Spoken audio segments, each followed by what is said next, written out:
to another episode of Freedom Friday, where we just hope you experience this much more freedom as a result of the conversations, whether that's thinking about, America and what freedom has to do there, or just in your day-to-day life. Maybe you're picking up something from these conversations that just breaks that chain a little bit. Could be around money management, time management, or something deeper than that. It could be around this broken veteran thing. The goal of this is to just over time have calculated growth, and hopefully that compounds and we can all be free together. So I have a very special guest this week. And if you listen to last week's episode, you'll hear the power of the military spouse. And there's a lot when I say around this broken veteran thing, there's a lot around just broken narratives in general to do with this. And I'm excited to introduce you to my friend, Yasmin George. Yasmin, how are you doing? Hey, thank you so much for having me, Gabe. I really, really appreciate it. I love, it's an honor. This is a very special story and just area of my life that, I'm glad there's people like you out here doing things like this for our community. So thank you. And Well, I thanks for hope having today is healing for you to be able to share your story. me. What, for the first time publicly, really? You kind of told me? Yeah, I guess so in this light. Yeah. It Yeah. was never, most of the interviews I've been on, it was more around work related with a little bit of, my backstory, but this is the first time it's all about my backstory. Yeah. Well, let's start with kind of the context of how we met to begin with, just so we can share with the viewers our relationship and how we even got to a point where I was like, you have to be on here. But tell everyone how we met, because you mentioned like seeing photos So, of us and yeah, so we met at the Military Influencer Conference, the MIC, this past year, or yes, we're in 2024, in 2023, end of 2023, November in Vegas. And literally before the conference started, we were just out mingling with, I guess, the community overall. And I met with your partner, and we were just talking the entire time. We didn't actually just even jump from to, another group of people to talk to. And we just felt this immediate connection. And yeah, I just feel like it was one of those things that were meant to be, and a blessing in disguise to just kind of meet someone that understands and is, we're all here for the military community to support our community. So it was just, yeah, it was nice. it was very serendipitous. And here was this networking setting. I felt like people kept trying to network with us, and we were like, cool, cool, bro. Anyway. Yeah, and I like it's kind of funny. I guess if you look at it from a visual standpoint, you're extremely tall, I'm extremely short. People are trying to come in and no one can get in between. We're just like, I'm looking up, you're looking down, we're just engaged in conversation. So yeah, Yeah. it was nice. Well, I remember just thinking like you had such a passion for life. I could feel that. You had such a passion for the volunteerism that you do and the work that you do around marketing and with Act Now education, little plug there for them, right? Yeah. But as I got to know you even more, I realized there's this whole story to you about your experience as a military spouse, and you didn't always see yourself even as a military spouse. Tell us about that. Yeah, I didn't really know much about the military prior to marrying into the military. I was very pro-military. I volunteered with the Red Cross a lot, and I understood, a little bit of the sacrifices. And so I was always very cognizant of, everyone that came, was in the military, I would say thank you for your service. But it wasn't until I became a military spouse. My husband was active duty at the time when we were married. But while I was, in it, in the active duty world, I was living in a separate state as my husband because of my job.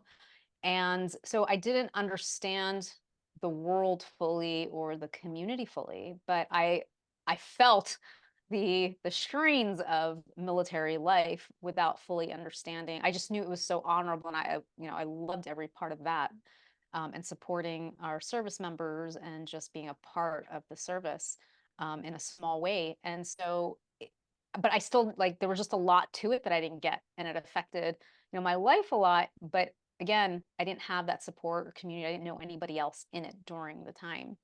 And it wasn't until, my husband had gotten out of the military that I was in the community, of the veteran community and the veteran military spouse community, but more specifically around entrepreneurs within our military community. And so I almost felt like I belonged, a part of was part of this tribe. Obviously, this was a community that sacrificed a lot in their career in the military, and then now they're on this new journey as an entrepreneur, which is another type of service, for a lot of us, to be able to give back, to have our dreams come to fruition for ourselves, our family, and the people we're trying to serve. And so there was a lot of synergies there, but there was also a very familial type of an environment that made me feel like, okay, I get it now. And so, but while I was in, it didn't make, I didn't feel like a military spouse because, I didn't PCS all over the place. I didn't have to give up my career. And so I didn't feel like I fit in completely, but something still didn't feel right. And so it was hard for me to connect the fact that I was a military spouse Yeah, it's based on the interesting. traditional definition. Yeah, Sorry. but like what is the traditional even mean, right? Like there's probably, just as there's a yeah, we kind of have our own definition of what a veteran is, but Mhm. there's a legal definition of veteran, but I mean you were married to a soldier, right? So yeah, and that's interesting. Like a lot of the military spouses I talked to, it was almost like they were most plugged in while they were in it. What do you think was missing there? That was there a class you missed, or Well, yeah.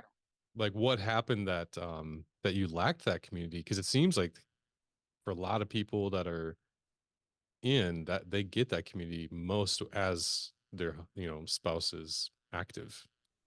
Yeah, I mean, it was just a situation wherein I was living in North Jersey at the time. I had a really good executive job, and my husband was stationed at Fort Drum, upstate New York at the time. And I was just all for it. I was like, all right, I'll quit my job and I will come up there and I'll be the military spouse. I'll be a part of the military community. And he was just like, wait, what? You got a great job. Like, we're not that far away, even though to me, 6, 7 hour drive was far. But we had a place off post for him. I had a place somewhere else. And so that the actual distance itself was the disconnect for me. And then when we did, when I did go to the base, we were off post when, on the weekends or whatnot. And so there was just that connection wasn't there. So and then shortly after, about a year later, my husband was uh, PCS to Korea, right? And I couldn't go with him. He had to go as an unaccompanied soldier for 15 months. So again, it was just this huge, like, physical disconnect, but then just that contributed to the disconnect within the community itself. And I had to focus on my job, my career, and just trying to hold down whatever fort I could within our own family. So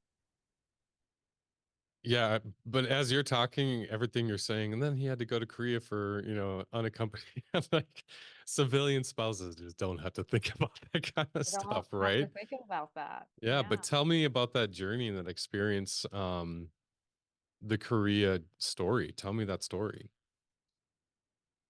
So I mean, that was the time where there was a lot more, I don't know what the word is, but a lot more instability in that area. There was a lot of launch of, testing nuclear missiles, and I was over here watching the news, and I didn't know what to expect. Again, because I'm so far removed from the community at the time. I don't know what's considered normal. I don't know what's considered just everything's fine. You don't need to worry. You just know what you hear on the news. And so, there was a lot of those scares for me, being in a safe environment versus, where my husband is and where the rest of our service members are, and other civilians. Like, what is that like? And I was just always on edge, right? I don't know what's going to happen. Everything is just up in the air based off of the political climate and whatnot. So for me, it, it it was a bit of a struggle for me because you're scared, you can't connect with your husband, you don't know what's happening, and then you got stresses at home or at work and things like that. So it was just for me, it was a lot to understand. If I just felt like I understood or had the support, maybe would have gotten through it a little bit easier. But there was just a lot of unknowns, and it was just a different world for me. You made a trip out there at one point, right?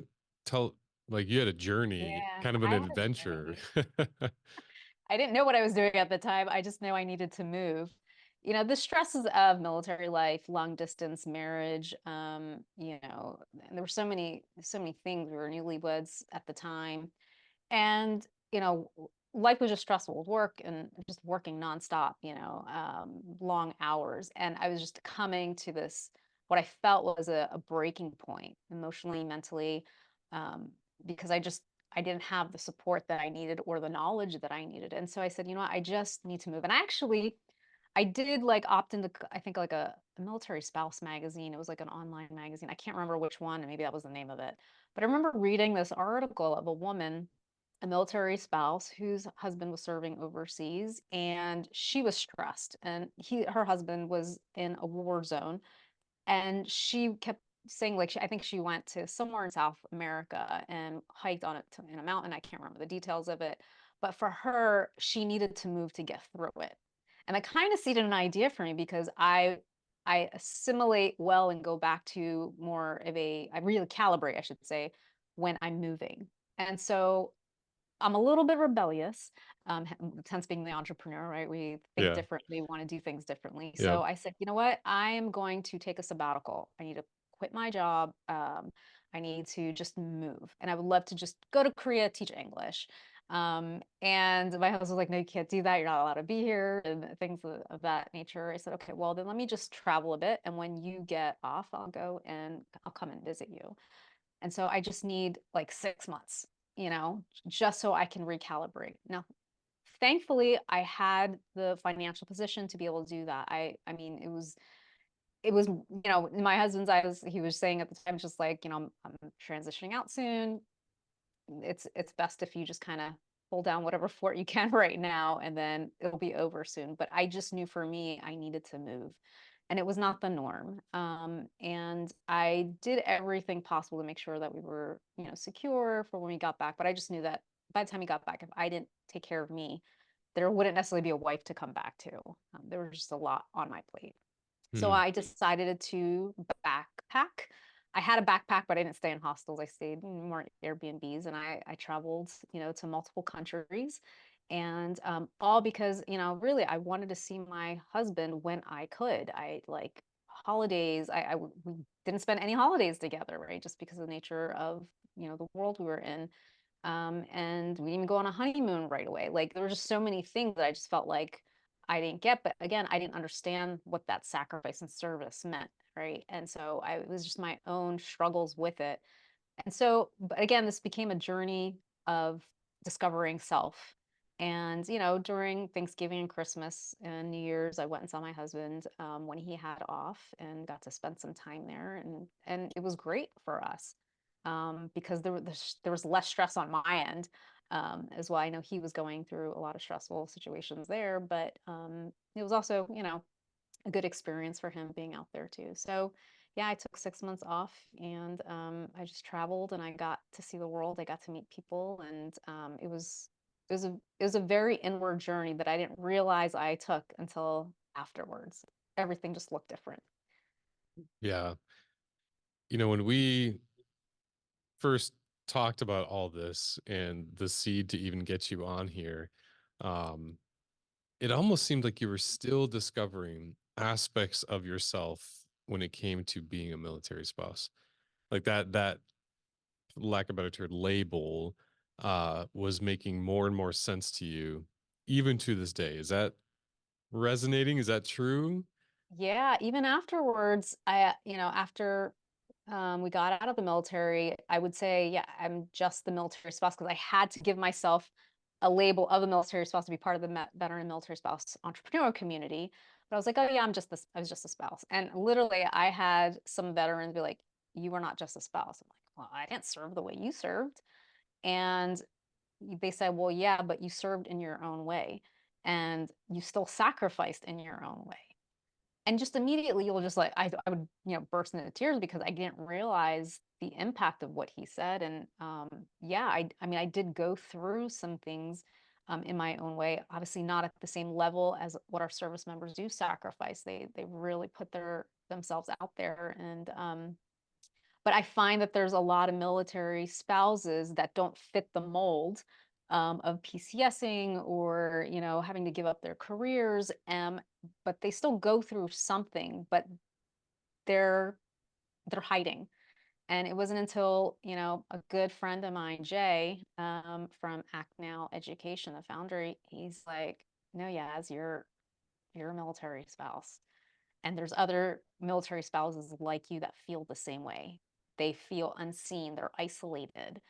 They don't feel like they fit in." And this is part of the why it was like, I felt compelled to share my story when you said it, because even within the Act Now members community, when we get on calls, sometimes there's a lot of military spouses. They're asking for support, but they're like, "Hey, I'm just a military spouse." And we're You're like, in mar "No." yeah, you're in marketing. We got to remove, like, words matter, right?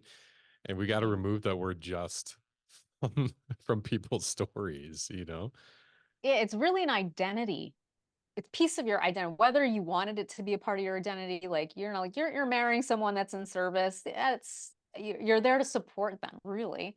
But it does take a piece of you to do that, right? And it does require you to adjust, to accommodate. And with that comes a lot of sacrifices on your part, right? Or changes on your part that you weren't necessarily prepared for, but you do it for the service of for the support of your member, the service of your country.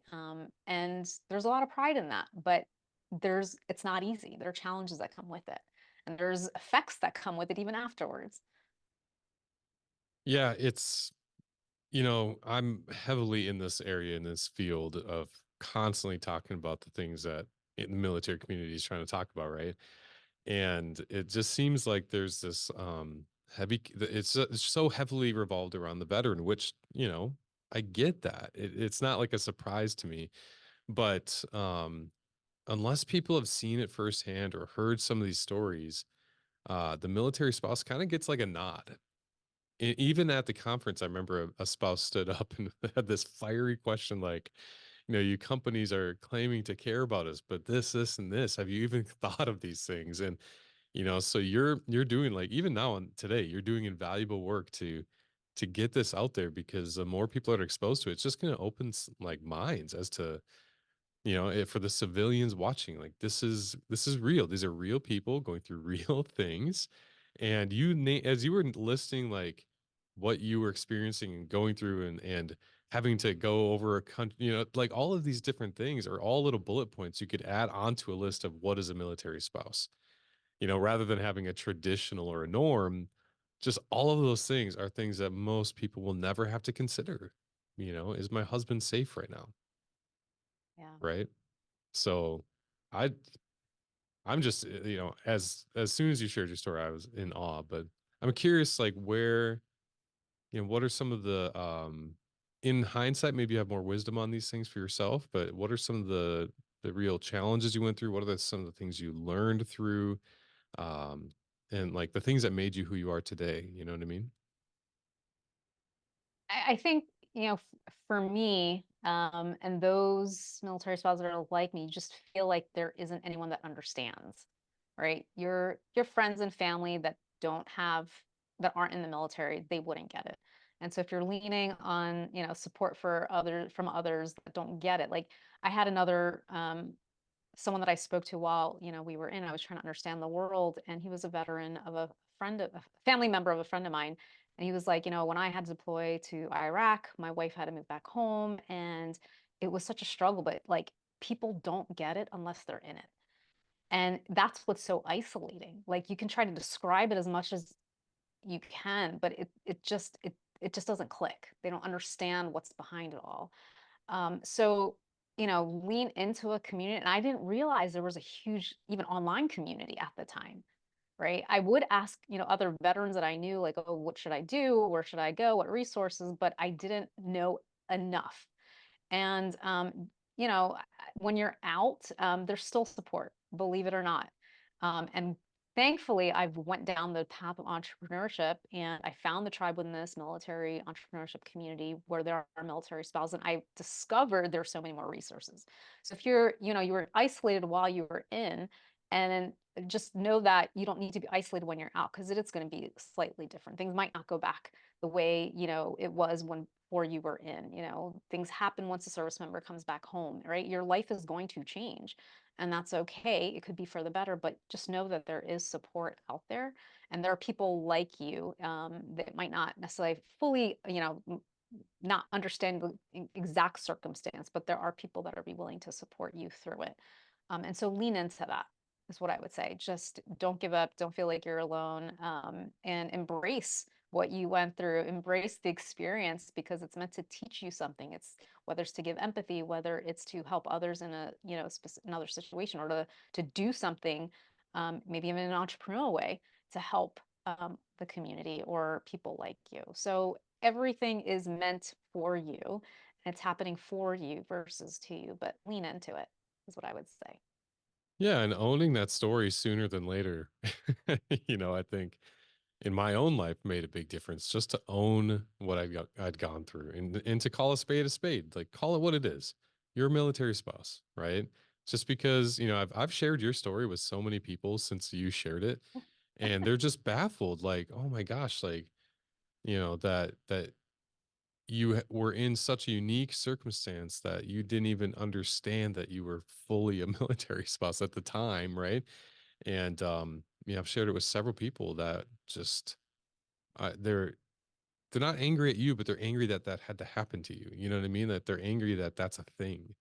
And so, yeah, I'm excited to, that you're sharing your story. What, you shared a moment where like North Korea was acting up and, that was that like the toughest moment for you when you reflect back? If so, share that moment, or, what was one of the moments in hindsight to give, I really want people to understand what it is that you all have to go through, because you've listed a lot, but what was the most challenging moment, would you say?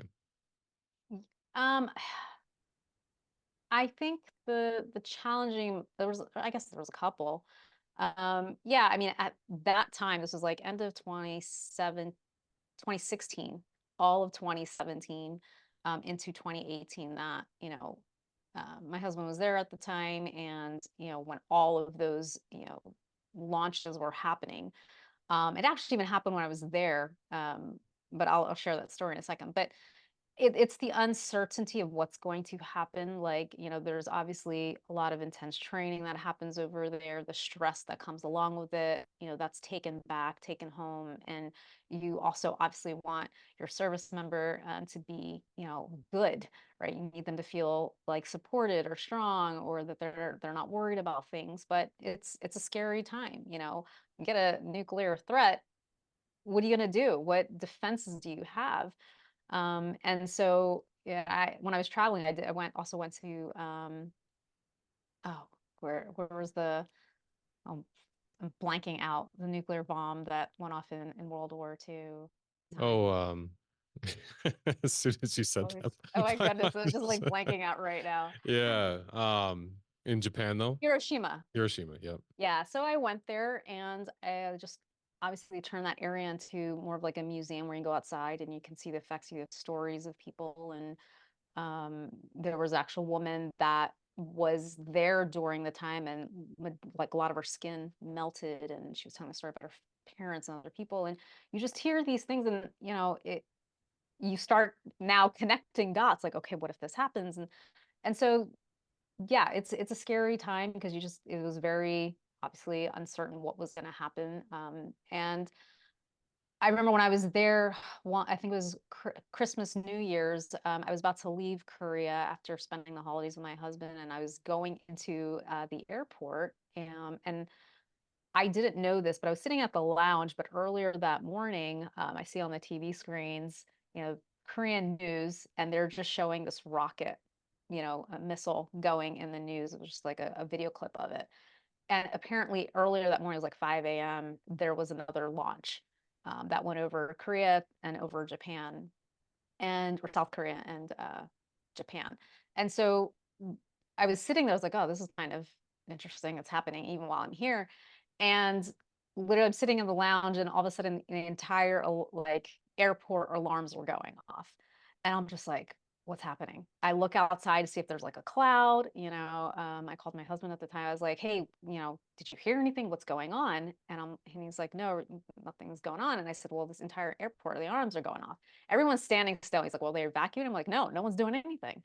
Long story short, they did evacuate everybody out of the airport. There was a fire somewhere in the airport, but I was just on edge. And before I even, left and quit my job, being at home, just reading, the news and seeing headlines of here's another missile launch, and so you're just always on edge. And then after we came home, it's like I couldn't go back on CNN.com because I would just kind of jump, right?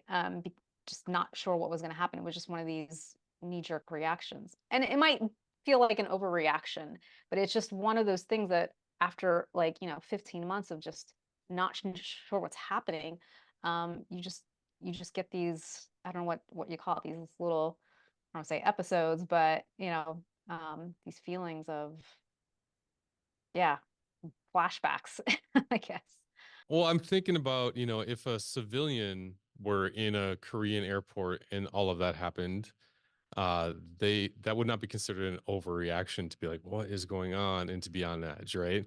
And so it's interesting even how you said that there, like maybe that's an overreaction, but if you really, from my perspective, I'm a civilian with empathy looking at your story, and I see it for what it is. Like, not only were you there on your own because you're doing like fun travel things, like you have a loved one that signed up to potentially be in harm's way, that is actively in that area. And so that's like, again, just stuff like connecting those dots, even for you, like that's not overreacting, right? And that's probably a normal reaction. That's why I stopped calling it PTSD, because PTS is a normal reaction to going through what these people went through, right? And so I think we need to like normalize the abnormal, right? Normalize the not unknown things that, don't always fit this mold and things like that. And you're just this prime example, I'm curious what, in hindsight and looking at who you are now, this amazing person with such a big heart, what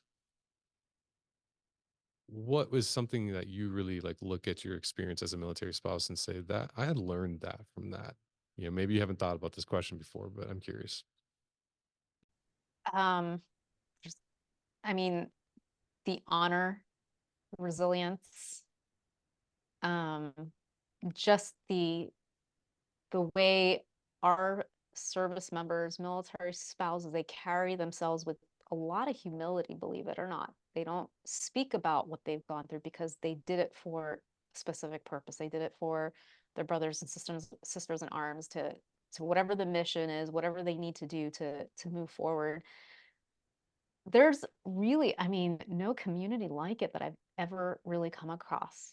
Um, they hold a lot of wounds, obviously externally and internally, but they still move forward with so much integrity and honor. And I'm just grateful I feel like I learned so much watching this community move forward during service, after service. And so for me, I don't know, there's a lot. I just feel so blessed being a part of this community. As hard as it was, it is, and I think just, yeah, the humility and just to continue to serve in whatever capacity now, knowing what you know now, how can you help and move your life forward in service of others, I think is probably the biggest lesson.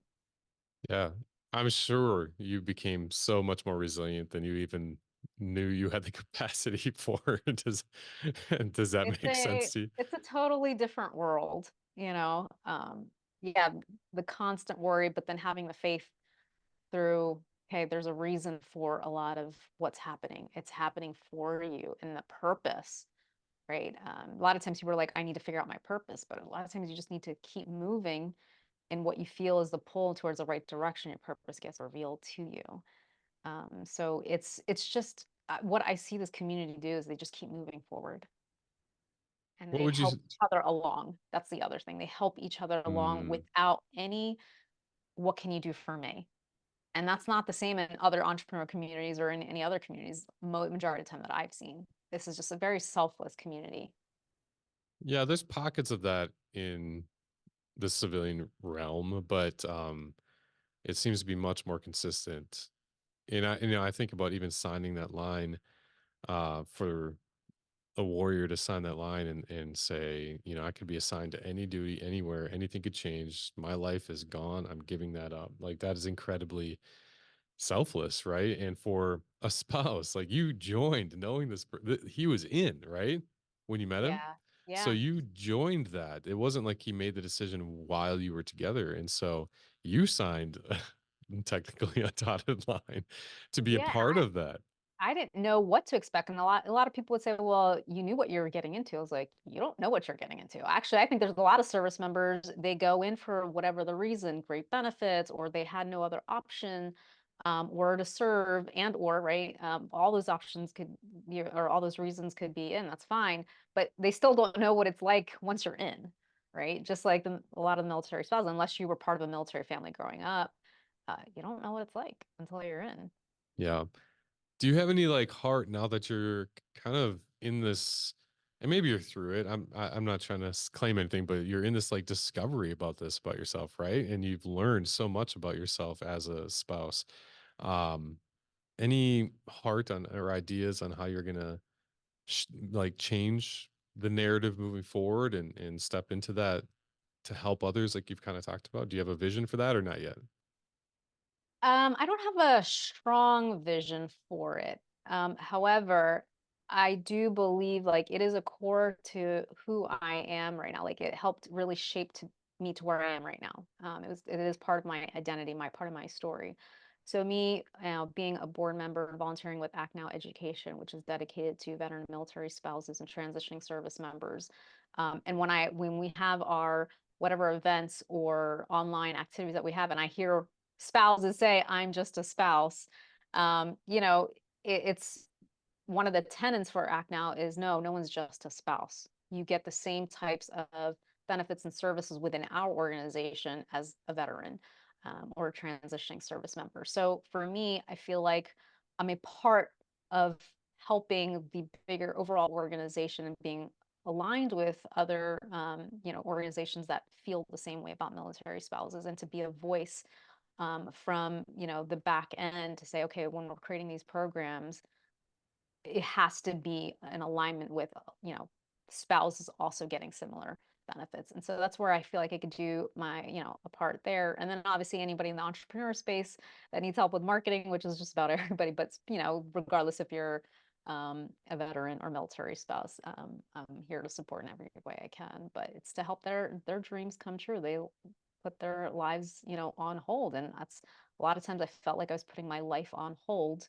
until we got to a certain place. It just kept extending and extending and extending. Um, but that's part of it, right? And you have to accept it. And that's part of the sacrifice too. Yeah, I love how you're giving back through Act Now Education, and I could tell the passions there, and even just removing the just from the language, right? That's a big deal. We at WTO, we do not stratify experiences. My brother was infantry and he saw combat. He didn't, he would tell others who didn't go through that experience. I didn't choose the very specific circumstances that led to my Bronze Star. I didn't choose those things for myself. That's just, I was told to go and I did. And all of you would have done the same thing. Like everyone would have done the same thing. Data analysts, you name it. If someone was told, hey, we have a shift of priorities here, we need to do this, and this. So there really is no stratification because that heart was there, right, from the start. And so Yeah. I appreciate your heart, and anything I could do to, support you and your work and getting this word out there. Like we are allies in this together for sure, because your story is powerful and people needed to hear it. So thank you for sharing it. You're welcome. Thanks for having me. And there's a lot of military spouses that are in hiding. They don't feel like a military spouse, and like I said, and I just hope that if this story of mine can help pull them out a little bit and know that what they went through was relevant, it's part of their story to help the overall community, even civilians understand better what our community goes through, and and we do it with, with honor, and we love it. We love being a part of it. And there's a lot of veterans that also say, I just did, 4 years, or I just, was a truck driver, just did logistics. But no, like you said, everyone plays a part in it. And it's not always easy, but it's great. It's a great service to be a part of. Yeah. It's a body, right? And if you Yeah. remove if you remove part of my body, I'm not going to be the same. I need everything I have in here to do Yeah. what I need to do. So, yeah, no, that's really great. And I was going to ask for like what wisdom you had, but you kind of just like dropped it. But if you have anything else to share for people who maybe this is a new concept to, or to any military spouses out there, now's the time. Yeah, I just feel like if you were part of this, what I'm going to call a family, a military family at any point, you were, it was a blessing in disguise. So lean into it, embrace it, and realize that there's something about that experience that is a calling for you to showcase who you are, what you can do for yourself and others. It's a real calling, to be a part of this community, and that means you're getting pulled to do something more, because not everyone will do it, not everyone can do it. And so, lean into that, because Oh, we need you. we We need do. We do need Yeah. you. Thank you so much, Yaz. Someday we'll have to have you on again just to get your update, but thank you for sharing your story and being vulnerable with that. I know that was a big deal to you. Thank you so much for having me. I really Uh, appreciate it. yeah. And thank you for watching.